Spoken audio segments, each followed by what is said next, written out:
Welcome to episode 52 of the Cycling Europe podcast. My name is Andrew Sykes and I am in the Netherlands at the start of my big trip around, well, mainly France, but initially through the Netherlands and then Belgium. But I've just been to the Hook of Holland. I cycled down here because basically I want to start my journey in the same place that I finish my journey, and that is the signpost at the Hook of Holland, which I found. It is the end of the EuroVelo 15, the Rhine Cycle Route, and that's where I'm going to be hopefully finishing, well, sometime at the beginning of September.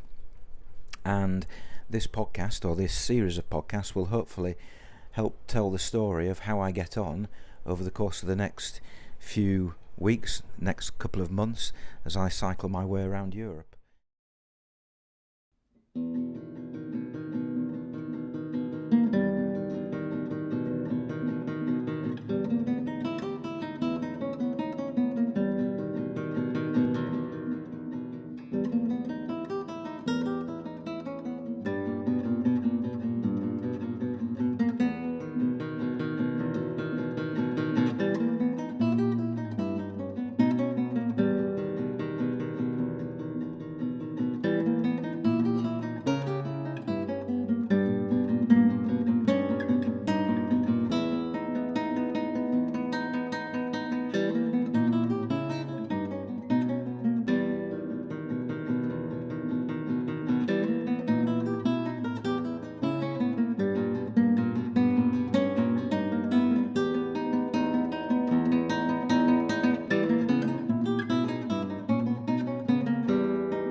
I've now arrived in Vlissingen, which is on the coast of one of the bits that stick out of the coast of the Netherlands. Can't think of any more or any better technical way to put it than that, I'm afraid. Tonight I'm staying at a Vrienden op de Fiets house, which means basically it's a bit like warm showers, but you pay for it. You pay €22.50. Never done that before, so it'll be an interesting experience. Vlissingen is relatively modern compared to Middelburg that I visited this afternoon. That really was beautiful. And then tomorrow morning I'm catching another ferry which will take me to the last bit of the Netherlands and then into Belgium for a day and a bit of cycling along the Belgian coast, staying at Ostend. But you're going to have to wait for all that because that will be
It's Thursday the 7th of July and French time nearly 2 p.m, English time 1 p.m.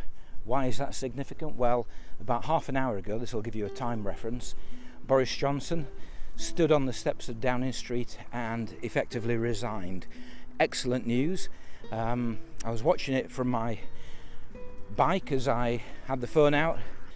As I was watching it on my phone in the outskirts of Le Touquet, what did I pass but the magnificent, beautiful Le Westminster Hotel.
Now, I love cycling in the morning,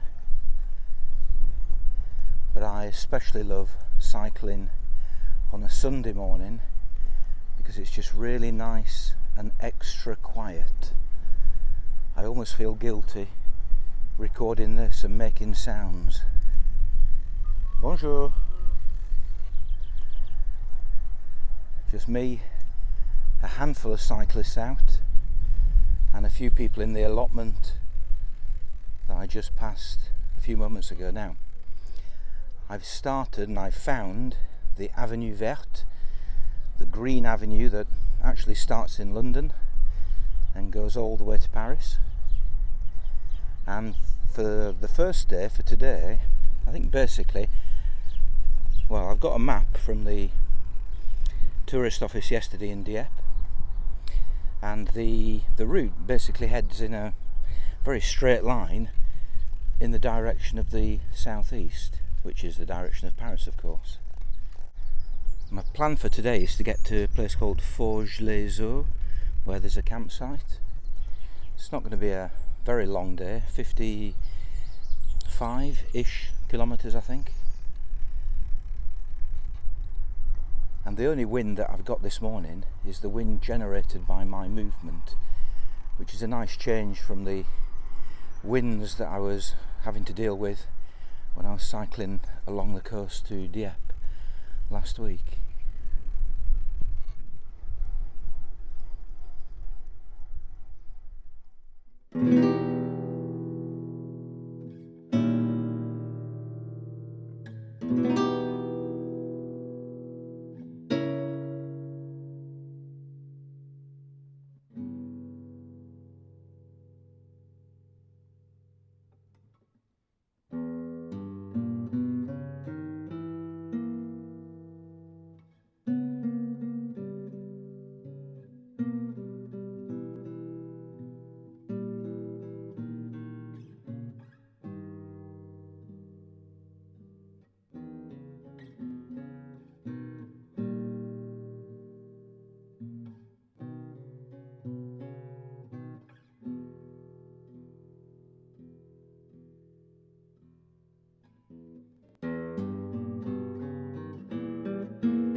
How about this for your typical French village? You've got a mairie, town hall, you've got a church over there, you've got a salle des fêtes over there, you've got a little school over there. There's a beautiful house here with a very big dog that was barking at me a few moments ago and is probably going to bark again.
So as you can see, I'm just rejoining the greenway that I left last night.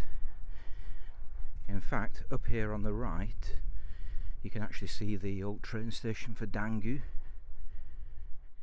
One of the really nice things about this greenway, which makes it slightly different from the first bit of the Avenue Verte from Dieppe on that first day, is that there's loads of trees, so you get lots of shade on a hot sunny day like today. Makes cycling so much more pleasant.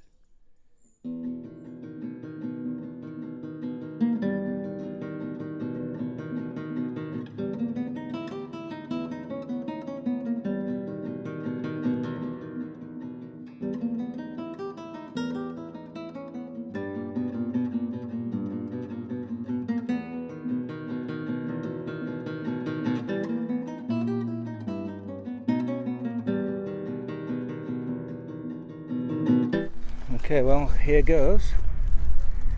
See if it's as thin as it actually looks. Oh my goodness me, look at all those brambles. God, I'm going to have scratched and nettle stung legs, I think, by the time I get out of here.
Welcome to episode 54 of the Cycling Europe podcast. Yesterday, I caught the train down to Chartres. Remember my tour of Europe, which I reckon is going to be about 5,500 kilometres if I cycled every single bit of it. In order to make it more manageable, I have decided that I'm allowing myself to take a maximum of 10 trains, a maximum of 100 kilometres each.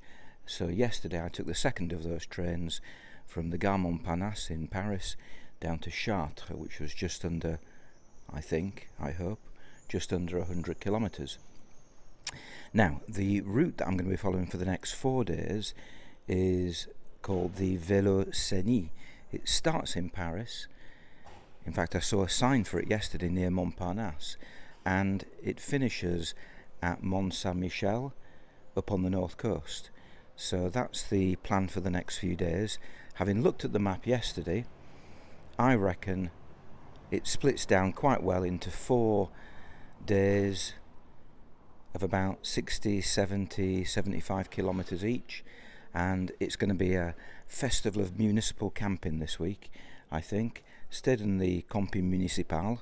Well, I think it was a Camping Municipal. It certainly felt like one here in Chartres last night, and I've identified 2 more campsites, and then hopefully a final campsite at Mont St Michel, and I think they're all municipal campsites, which means good facilities and nice and cheap. So that's the plan. Today's the 14th of July. Not sure whether I'll see any festivities, but a good day to be cycling through France. I've had my morning coffee, I've had my croissant, I've had my pain au chocolat, I've had a good look around the cathedral here in Chartres, so now it's a case of setting off down the Véloscénie in the direction of Nogent-le-Rotrou to the Camping Municipal de Vienne.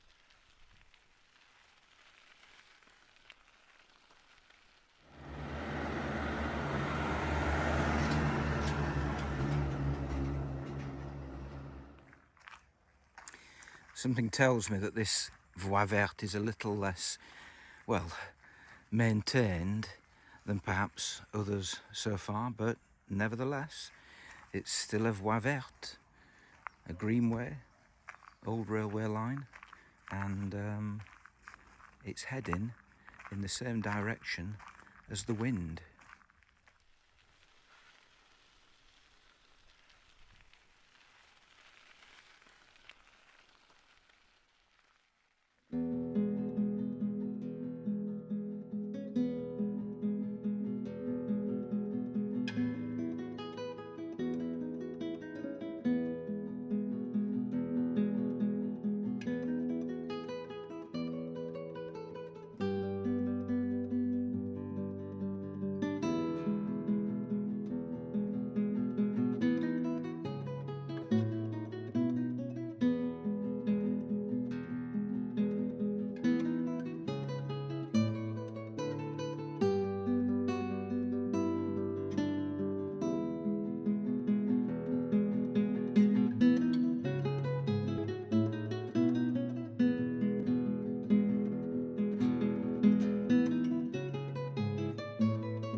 €4, that is difficult to beat. In fact, I would say that is impossible to beat. €4 for a night of camping on a really good municipal campsite in not just any old town, but in Domfront, which is a beautiful hilltop town here in Normandy. I'm almost thinking they've got their prices wrong, because €4, well, the best I've ever experienced was €6, and that was back in 2015. But €4, F-O-U-R, €4, my God, that is astounding. In fact, after I put the tent up, I went into town, had a couple of beers, and within an hour I'd spent 3 times that amount on 2 beers, which kind of just says it all. I'm almost tempted to say they should put their prices up. But anyway, it's clearly working, because it is very, very popular with cycle tourists.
just climbed a very steep hill out of a little, beautiful little coastal village in a cove called Breek perhaps, and being passed by two people on e-bikes touring. I gave them a cursory bonjour but didn't hang on. Anyway, that aside, I'm so reminded of Cornwall and Devon in this part of Brittany, which is hardly surprising because presumably they were once joined at the hip. And interesting little stories that I've been reading on plaques and placards about this particular beach. Apparently this is where aviators, people who were shot down in the war, they were brought here, from what I understand, to be evacuated back to the UK. And it happened through the war. People were brought from Paris on the trains, it said, which seems almost remarkable, presumably clandestinely, and then they were taken off the beach here, presumably to Royal Navy vessels, and then back to the UK. So quite a rich history with the Second World War.